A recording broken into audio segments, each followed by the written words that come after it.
2013च्या तरुण देशपालाच्या प्रकरणाक लागून गोंयांतच न्ही जाल्यार देशभर बोवाळ पडिल्लो.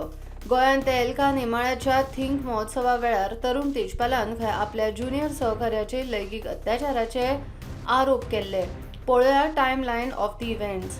7-8 नोव्हेंबर 2013 गोंयच्या 5 स्टार हॉटेलांतल्या थिंक महोत्सवा वेळार तरुण देशपालान आपल्या ज्युनियर सहकार्याचेर लिफ्टींत लैंगीक अत्याचार केल्ल्याचो आरोप देशपालाची ज्युनियर कर्मचारी बायल पत्रकारान हो आरोप केल्लो. 20 नोव्हेंबर 2013 आरोपाच्या फाटभुंयेर देशपालान 6 म्हयन्याची सुटी घालून तेहलकाचो मुखेल संपादक म्हणून पद सोडिल्लें. 23 नोव्हेंबर 2013 बलात्कार लैंगीक छळ ह्या आरोपान गोंय पुलिसांनी तेजपाला आड FIR नोंद केल्ली. 30 नोव्हेंबर 2013 तेजपालाचो जामीन अर्ज भायर मारिल्लो उपरांत ताका क्रायम ब्रांचीन अटक केल्ली. फेब्रुवारी 2014 गोंय पुलिसांनी 2846 पानांचें आरोपपत्र दाखल करून 150 वयर साक्षीदारांच्यो जबान्यो घेतिल्ल्यो. CCTV फुटेज, ईमेल्स आनी हेर पुरावे जोडिल्ले.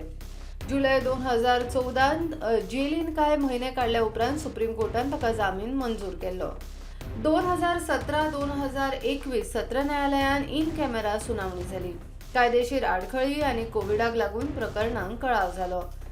21 मे 2021 सत्र न्यायालयान तेजपालाक सगळ्या आरोपांतल्यान निर्दोष सोडलो. सरकारी पक्षकारांक दुबाव खेरीज कांयच सिद्ध करपाक जमलें ना ह्या निकालाच्या तर्क पद्दतीचेर कायदे तज्ञ आनी बायल संघटनांनी खर टिका केल्ली.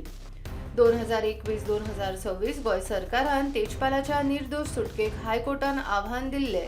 सत्र न्यायालयान पुराव्याचे चुकीच्या पद्दतीन आकलन केले तशेंच चुकीच्या कायदेशीर दृष्टिकोनांतल्यान प्रकरणाचो निकाल दिल्ल्याचो सरकाराचो युक्तिवाद.